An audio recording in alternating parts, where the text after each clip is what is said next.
I recently just reread Record of Ragnarok and I realized something. What is happening now with the whole tournament, the fights which humanity are staking their own existence on, are utterly pointless and won't bring them salvation.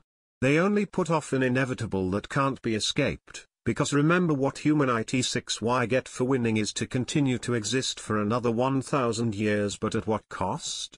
They already lost the father of man, the inhuman monster Raiden, and the war machine Lubu.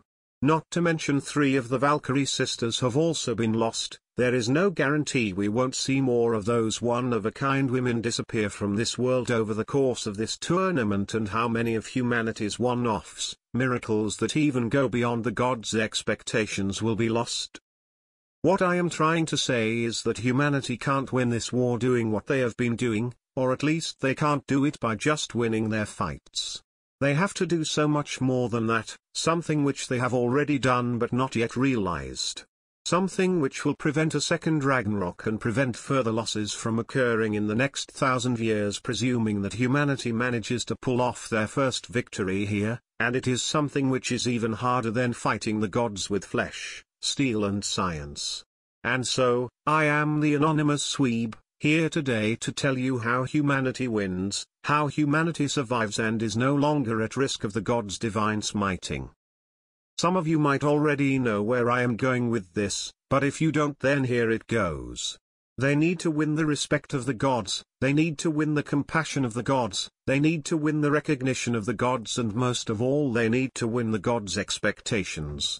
To this end, Lubu has already achieved these during his bout with Thor, on a small scale regarding the thunder god, but all the same Thor respected Lubu. Thor felt compassion for the strength of his character and for his ability to gather such dedicated followers. He won Thor's recognition of both his strength and his existence, and he won his expectations of what humanity can be, what greatness they can bring into the world. Lubu, Red Hair and his followers all showed Thor what it is the humanity is worth and gave him an expectation which will spare humanity in the future, or at least that is what I believe. Thor now expects and will wait for a human to reach him, to cut him and to challenge him like Lubu did, and to that end, he shall defend them from extermination so that human might yet appear. Adam, the man who won over the hearts of all humanity, I wouldn't be surprised if he moved many of the gods' hearts as well. There are certainly gods who either weren't present during the meeting or decided not to vote, gods such as Buddha and others who could sympathize with humanity's plight.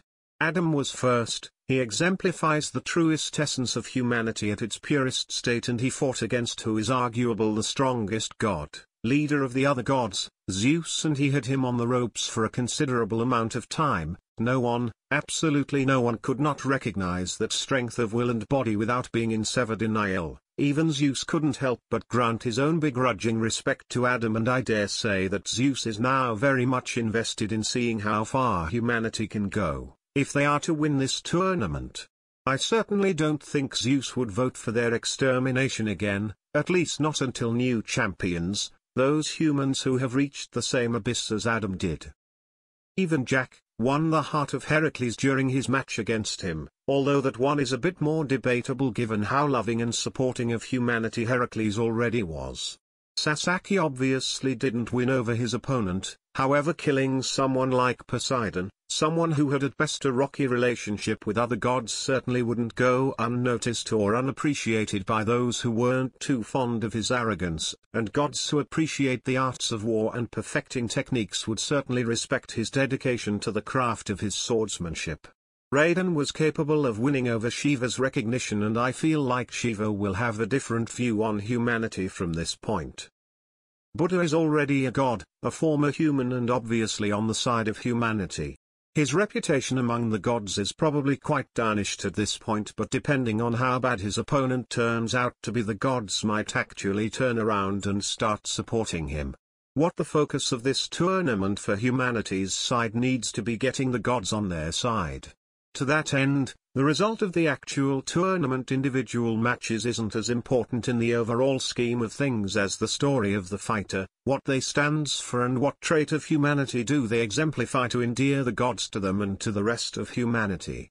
They need to put on a show much like wrestling, they need to be entertainers as much as they are saviors. How the future competitors will be able to win over the gods in their own way we will have to see, although I do have a few ideas. There is resilience, their skill and foresight will certainly catch the attention of any god who is both the practitioner of martial combat as well as any deity which prizes knowledge over all else.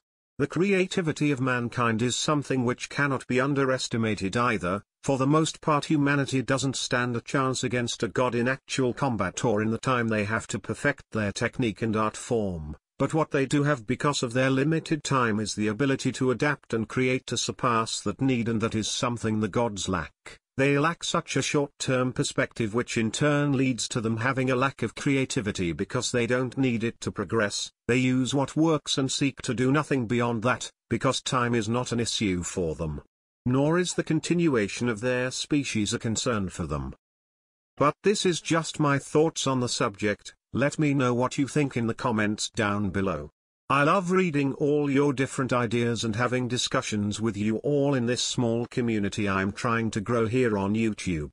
And I'd like to ask if you prefer me to make these videos longer and more in-depth, or if you would rather I keep them relatively short. If you could give me your thoughts on that, it would be greatly appreciated. Wishing you all the best of luck out there.